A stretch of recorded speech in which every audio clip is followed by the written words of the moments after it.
তিতে করলা গাছে অনেক ফলন হয়েছে একদম যে জাংলাটা দেওয়া হয়েছে এটা একদম নিচে। তিতে করলা দেখা যাচ্ছে। কোন দিক দিয়ে দেখাবো? ঘোড়ার ডিম, ঘোড়ার ডিম আবু ধরো, এখানে ধরো মোবাইল, কোন থেকে এই যে এইখানে ধরবো। আমার মোবাইল পড়বে, এখান দিয়ে নিয়ে, আমার মাথার কাছে দিয়ে হ্যাঁ এভাবে ধরবা, এভাবে ধরো দেখি। সে ম্যাম তখন তো রাখতে পারবো না। এটা কাটে দাও, এটা কাটো। Ready?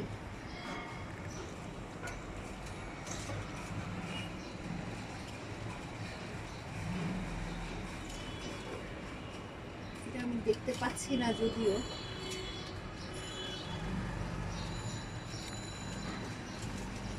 ইয়েস, সফল হয়েছি।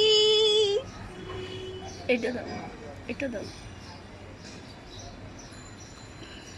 এটা ঢুকছে নাকি দেখো জুড়িতে এটা। কেটে দাও ওষুধ দিয়ে।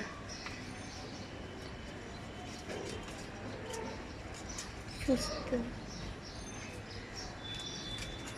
সফল হয়েছি। এখানে এগুলো নিয়ে আসো, ছোট দুটো ছোট নিয়ে করে আসো। নিই, ছোট না করে না নিই। না না, ও দুটো নিয়ে আসো। ছোট করলা। ওগুলো থাক, ওগুলো থাক।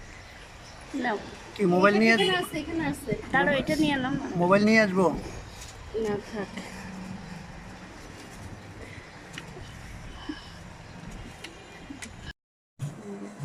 এই হচ্ছে গাছের তিতে করলা। এখানে দু জাতের আছে, একটা একটু বড় জাত আর একটা হচ্ছে যেটাকে মানে উচ্ছে করলা বলা হয়, সেই জাতটা একদম ছোট ছোট।